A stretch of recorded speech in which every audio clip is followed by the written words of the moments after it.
In this video, I'm going to show you how to make a light-up desk plaque. So I tried a lot of different stuff to figure out what would work well for these plaques. I tried the basic acrylic, I tried some colored acrylic, I tried different things to try to get this effect. I mean, these are white LEDs that are shining against a clear acrylic and creating a blue LED output, and there's a pretty unique process that I finally finalized on to get it to work right. So first off was the acrylics, and I did have some issues with that to begin with.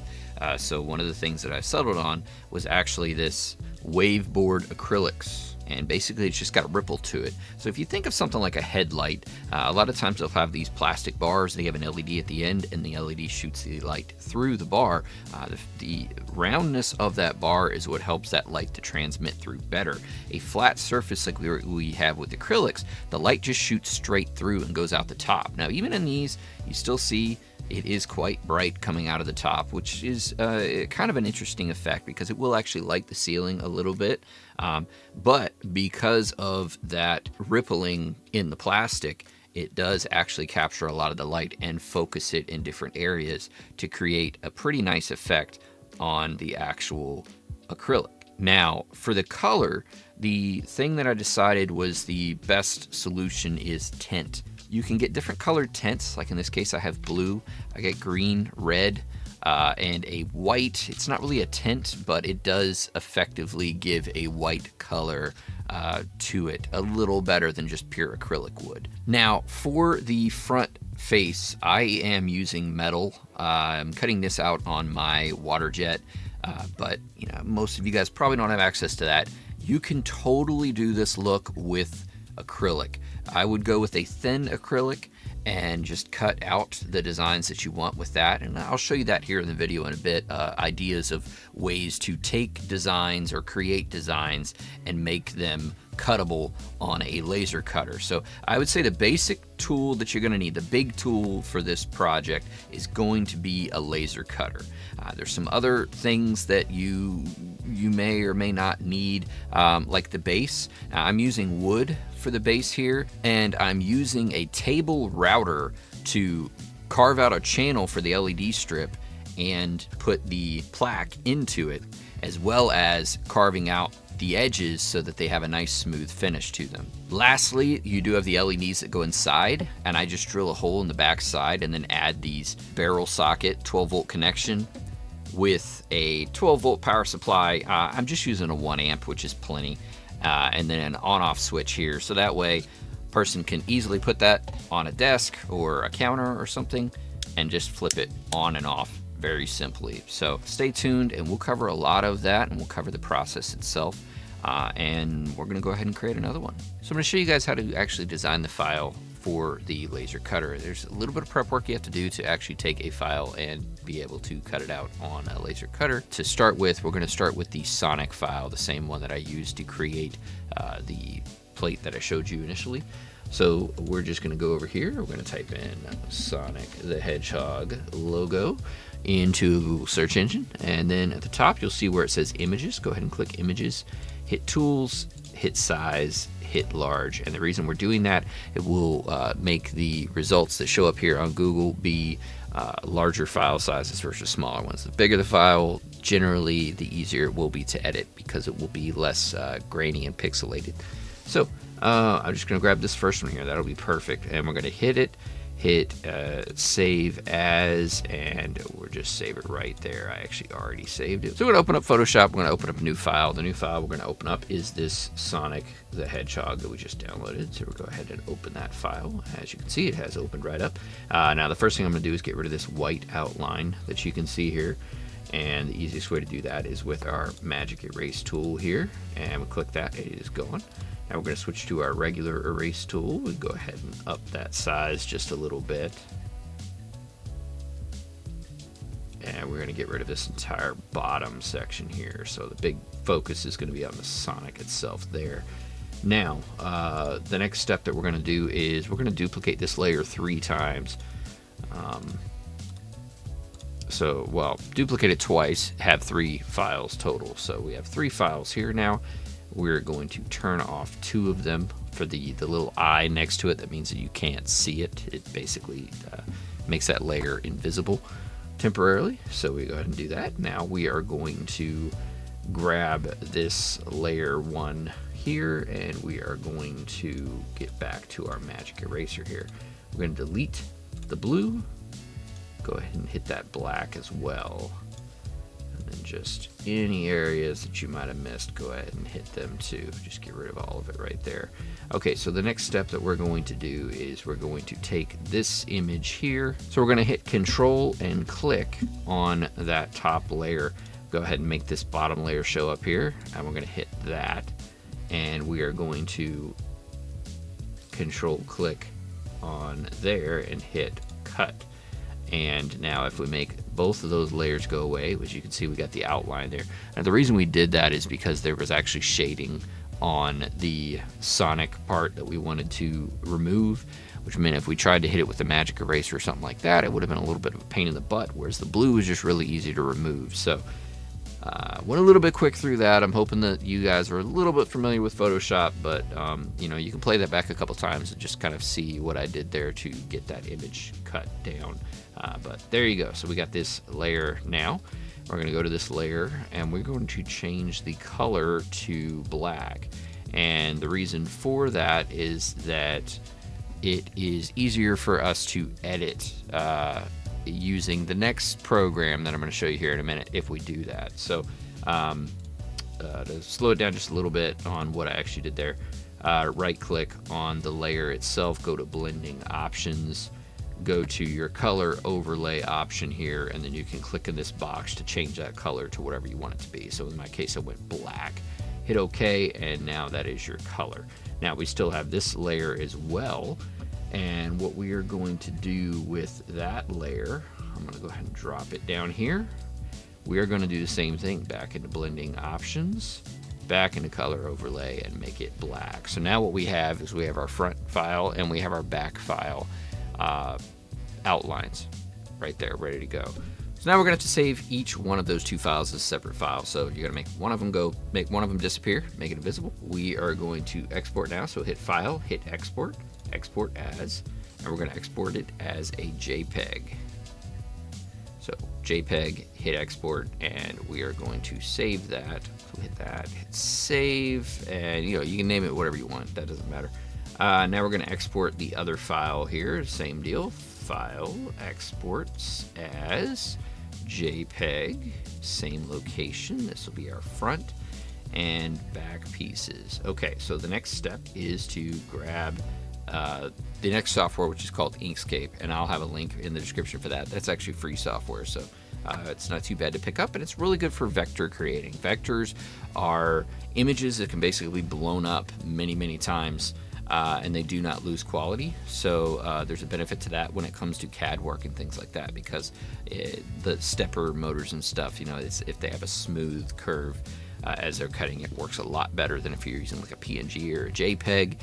Usually they're a little bumpy, so you want to try to convert it to a vector, and that's what we're going to do right now. So what we're going to do is we're going to open up those files that we just created. So in the case of this one here, we got the Sonic all black. We're going to go ahead and load that up. You can hit the file. So as soon as it loads up, you just click on the file, and you can see it has outlined the entire file. Now over here on the side, we have trace bitmap. So for trace bitmap, you're going to hit apply at the bottom, and that is going to cut our file out. So we move that out of the way. We click on the back, the original file, and we will cut it out. But as you can see, it is now outlined right around that file. Effectively, everything that is white has been removed. It is now nothing but that. It's very similar to a PNG, but with the vector, it can actually be scaled up and down innumerably, and it will not lose quality. So vector works a little better, so that's why we've done that. Now the next step will be to save as, and that's where you get the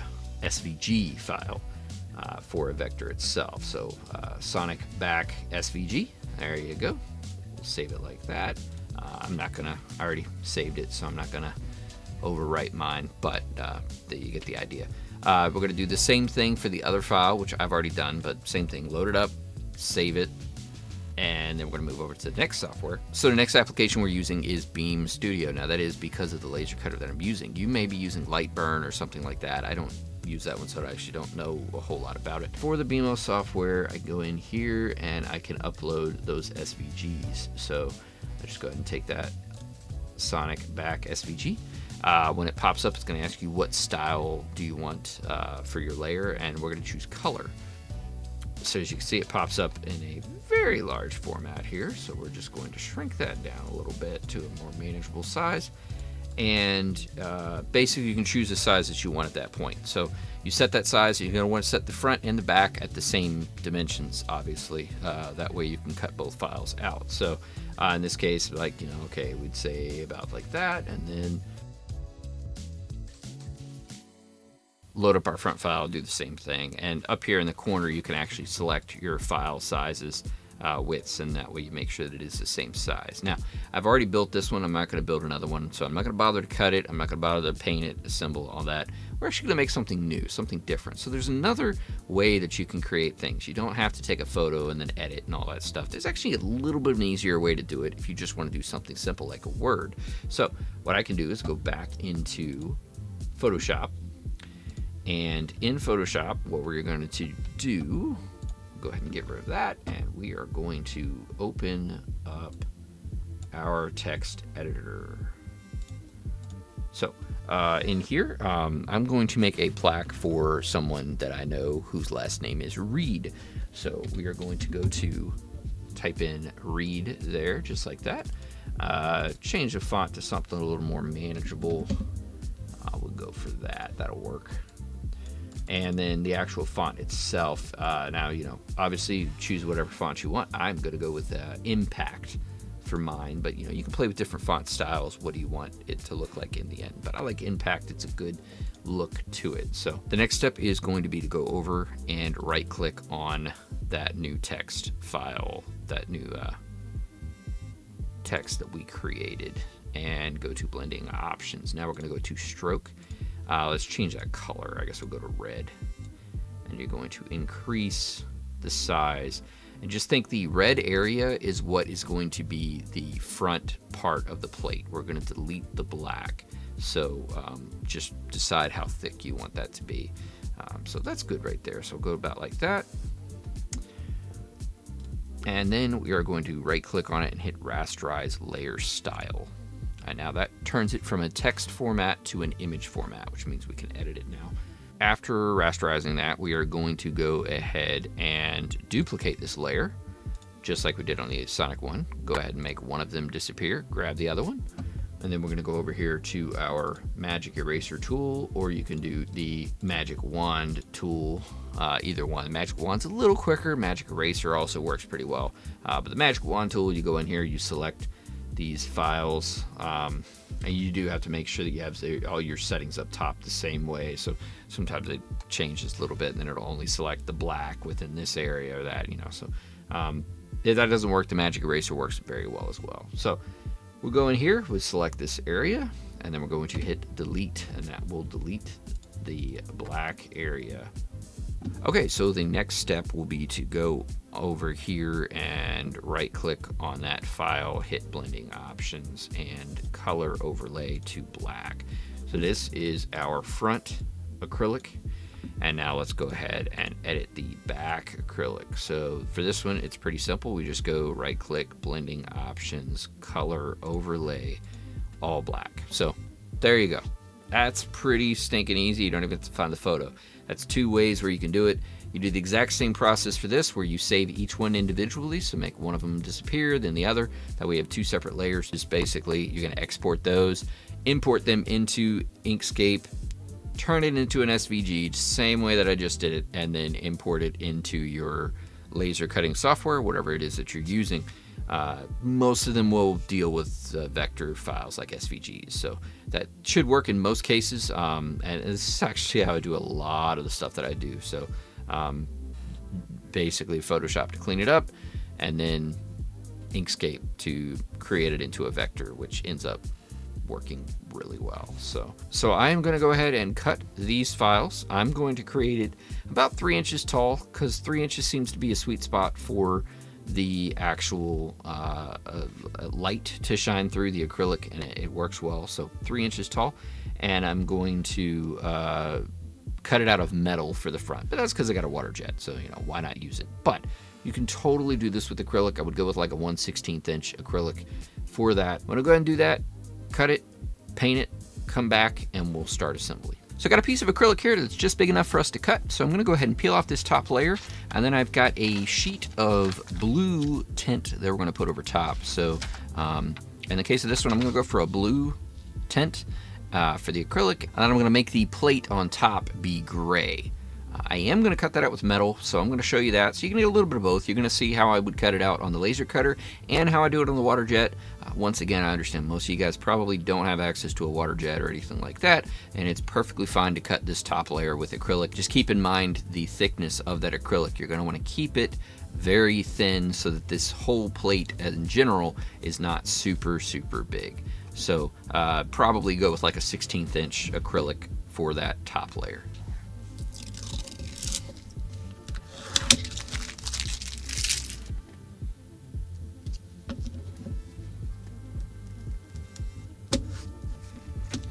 Now, since this is a tint, you are going to want to wet the tint with a water and then squeegee it on to get all the bubbles out, just like you would a tint install on a car or anything like that. So we're going to go ahead and take this piece over to the laser cutter and drop it in.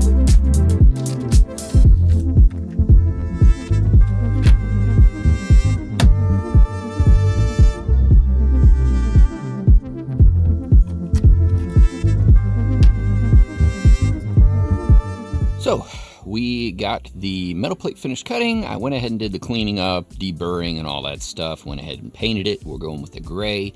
And now we're ready to apply that to our acrylic plate here. Little trick that I do when I am painting the parts, because I do have these 3 pieces here that are loose. I just use a piece of painter's tape and place it where it should be, and then just paint everything all at once. It makes it a lot easier to paint these little pieces. So at this point, you can check your sizing just to make sure that everything is where you want it to be. In the case of this one here, it looks pretty good. So what we're going to do now is apply a little bit of glue. Now, like a super glue or something like that would work. Now, normally, I am a huge fan of Gorilla Glue contact adhesive, but that is not good here because that stuff will actually, it's thicker. You want something really thin. So I'm just going to use some CA glue. I'm not going to use the activator, which will make it more like a super glue. So if you want to use a super glue or Gorilla Glue, something like that, it should work okay. Ideally clear though, probably not the Gorilla Glue. You want to go with something as clear as possible. So like super glue would work well. I have CA glue on hand, so that's what I'm going to use. And I'm just going to apply a very light amount. You can see just a very small amount there. I'm not trying to coat it. Ideally, I just want none of it to seep out at all. Now, remove any fingerprints that you might have left on our tint. It's going to be a little easier now than it will be after we apply it in place. And we are just going to press that down in there. Now, the cool thing about the super glue is that if it does run out a little bit, it's not extremely visible, but ideally you want to get just enough on here that you get a good bond, but you're not likely to have ooze, and that will give you the best results. So I'm going to go ahead and do the same thing on these 3 loose pieces here.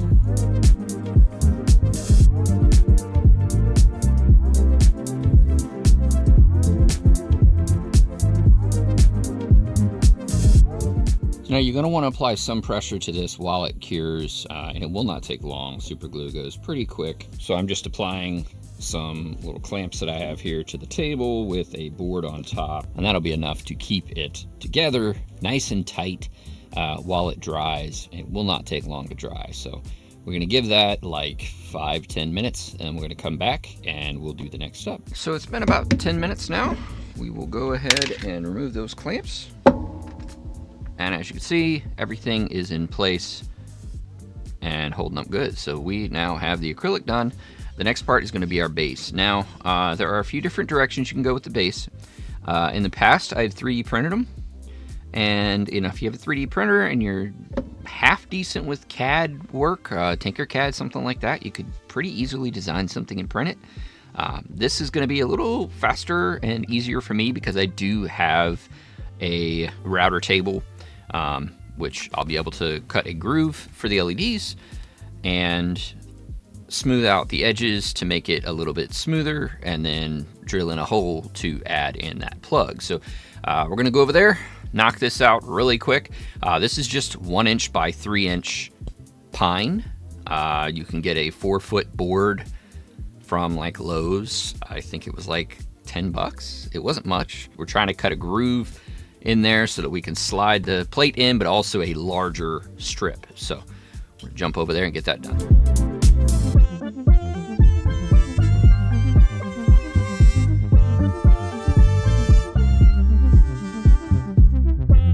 If you're like me and you don't work with wood a ton, it's probably not perfect. Don't beat yourself up over it. You're more than welcome to try a couple times to get it just right, but this one's pretty straight. You can see the groove that we cut. It was pretty straight over there.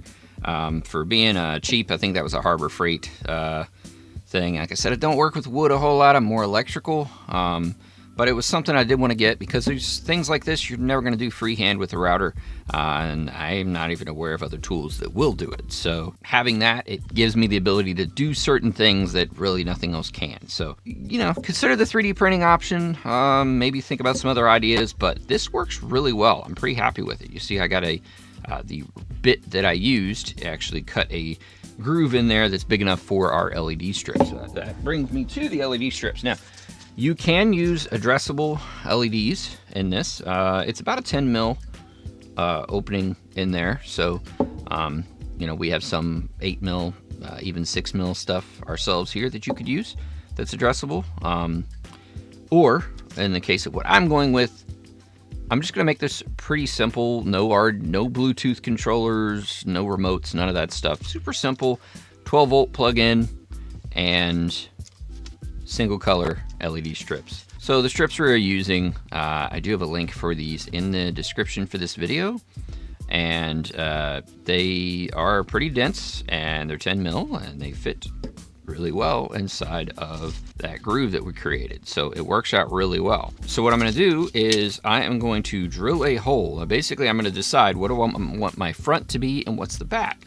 And because I messed up a little bit on this corner, I'm going to make that the back side. This front side looks pretty straight, so that should be perfect. So I'll make that the front side. This would be the back side. I'm going to put my plug right here for the power. So I'm going to go ahead and drill that out now, and I'll come right back. So you see I got my hole drilled right up here, and the plugs that we're using is just these little round one here. Once again, these will be in the description as well. You want to drill about a 7mm hole, and that will make it so that these fit in just right. You're gonna have to push it in, might even have to tap it a little bit with a hammer or something, but that means that it will have a very snug fit inside of that hole.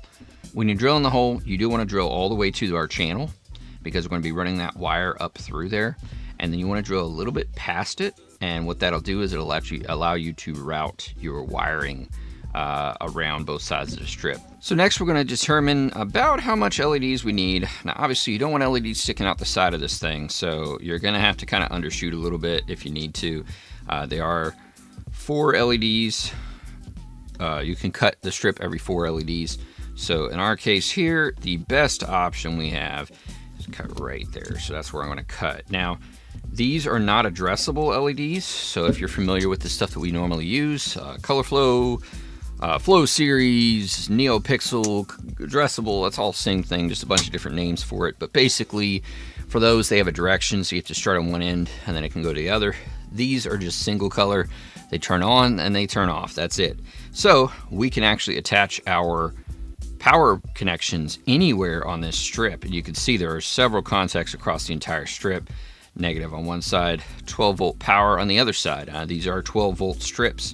The first thing we're going to do is get some wire, and I'm just using 18 gauge. Honestly, you could probably get away with like 22 if you want to. but the 18 is what I got, and it will work perfectly fine for what I'm doing.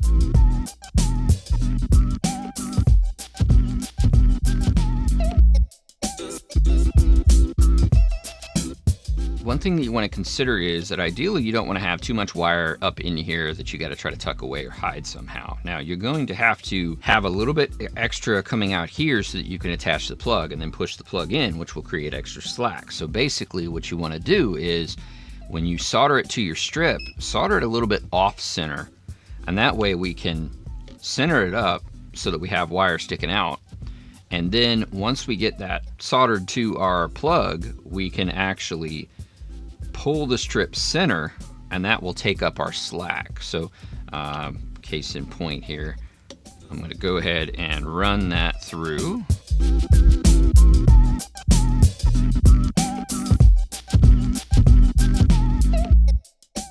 So as you can see, I have it ran here now. The strip is hanging out a little bit on this side, and we've got it lined up so that I pretty much have most slack out down here.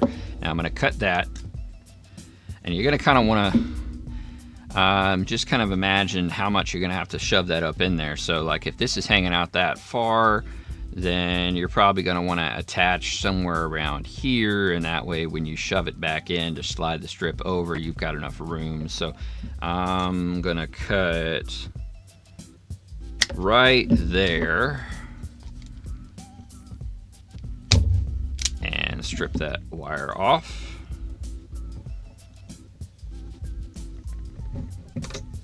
Pretend this again, and then we're going to attach it to our plug. Now the plug itself, if you can see it there, you have the long contact and the short. The long is your ground and the short is your power.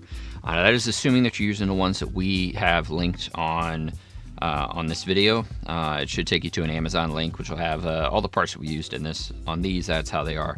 If you get them from somewhere else, you go with a different route. You just have to keep in mind what your power is and what your ground is, because ideally you don't want to have to redo this.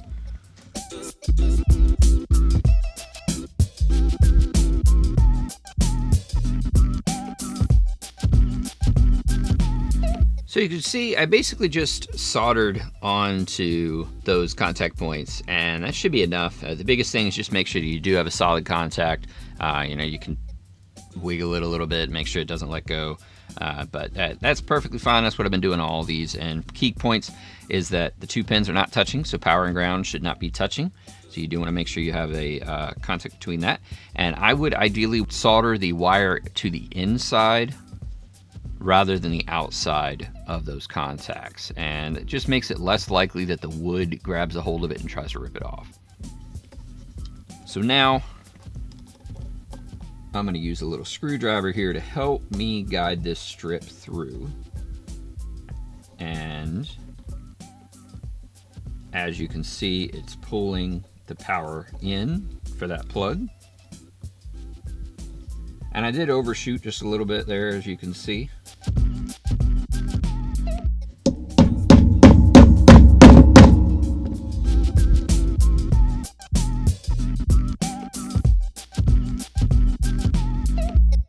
But with a little bit of work, just splitting the wire here, because ideally you do want as little wire as possible covering the LEDs. So what I'm doing is I'm sliding a lot of the wire up and out of the way into the top section.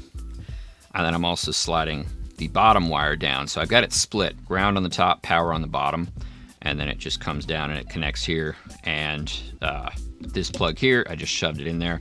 And it does stick out a little bit. You know, if you wanted to try to get really fancy, you could countersink that a little bit, shove it in there, make it look even more flush.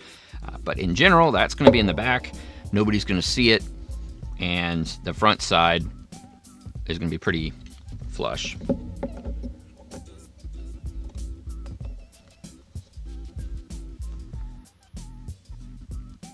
So that gives you an idea of the finished product there. I am just using these 12 volt 1 amp inverter. It just plugs into the wall, and on the other end we have a barrel connector. Now, for just to make it easier to turn it on and off, I am also including one of these so that, you know, whoever ends up getting this, it can easily, either way, they can use this directly into that, or they can add in the switch just like this. and then this part will plug right into the back, just like so. And then you get the end result, just like that. Lights up blue, looks pretty good. So for our final part here, you do want to secure this in place. Now, obviously, being that this is kind of going to sit on a desk, you know, you very easily could just ship it like that, and then when they get it, put it in like this, or wrap it like that, or, you know, however you're going to get it to the people, and that'll be perfectly fine. Now, I want mine to be a little bit more secure than that so that it doesn't possibly fall out or anything, so I'm going to secure it in place. Going back to the Gorilla Glue contact adhesive, gives it that nice bond, and it's a little bit thicker, so it's going to set up a little bit more like a caulking than it would the super glue, which is just going to run and not really work ideal for what we're doing here. But just get it right where you want it.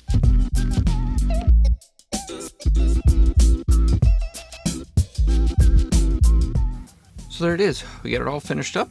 As you can see, everything's glued in place, so it's nice and solid. It's not going to go anywhere. Now, once again, if you do use just a regular acrylic, if you frost it, I even tried mirrors.